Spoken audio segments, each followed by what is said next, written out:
Hi everybody, Driving with Dane here, coming to you with a quick how-to video about this touchscreen and this command knob in a Mazda. Now, I am currently sitting in a Mazda 3 Turbo Premium Plus, but the touchscreen controls are very consistent across pretty much the whole Mazda lineup. So give it a minute for it to stop dinging at us.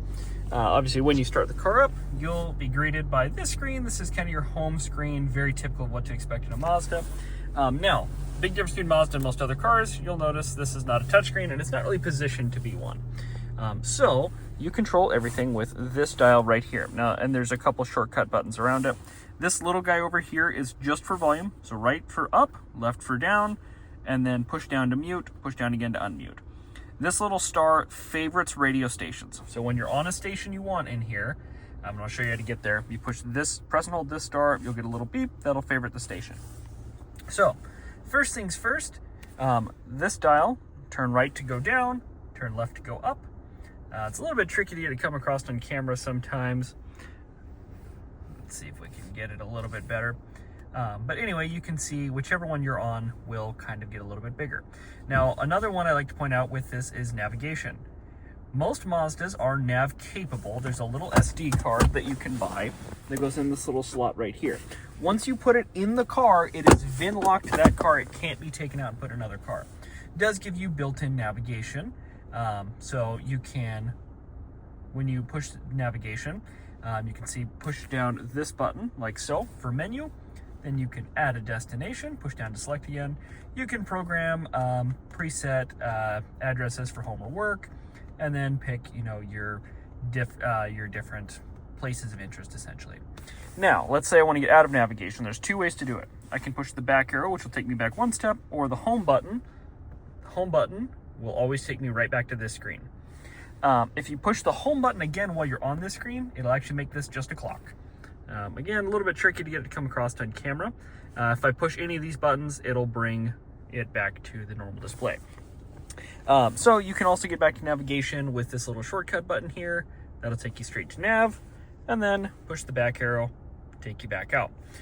That's the gist of how to kind of use the Mazda control knob. The little music note corresponds to entertainment. Down here, you can see this little music note, navigation, back, home. Pretty easy. Now, entertainment, because obviously a lot of us like to listen to the radio. We spin up to entertainment, we push down to select.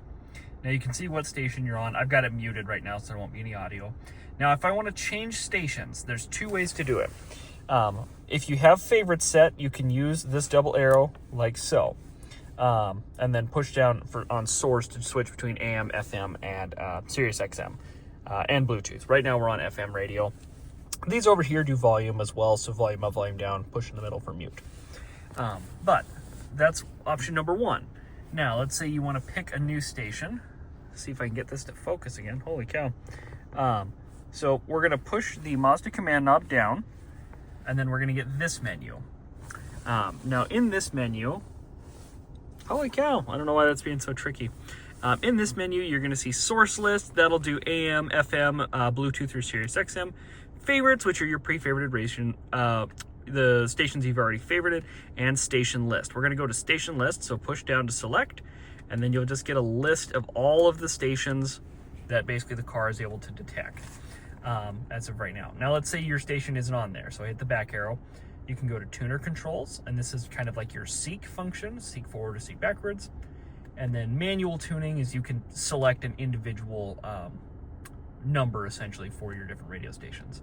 And then these are some more audio settings. You can adjust the balance and fade and all those kinds of things.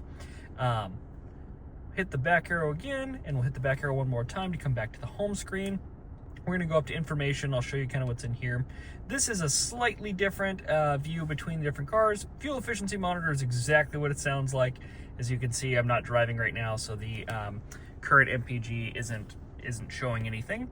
If I push down, holy cow, I don't know why this keeps happening. If I push down again on menu, you can see it'll offer me settings, and then you can get like a reset and customize a couple of little things there. If we back up again, you can see vehicle status monitor. This can show you program, so like if you save maintenance recommendations. Basically, you'll get a little warning light on here, and then you can also reset your oil change life in here as well. Pretty easy, not really a ton to do in there. SiriusXM Travel Link is of course an extra service if you want it. That's the short version on the actual Mazda screen itself.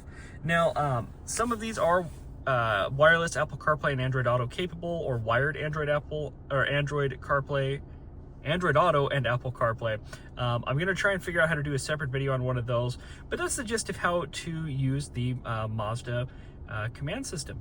Let me know if this is helpful. Let me know if you want to see more videos like this and what else I should cover. Thank you for your time. Driving with Dane.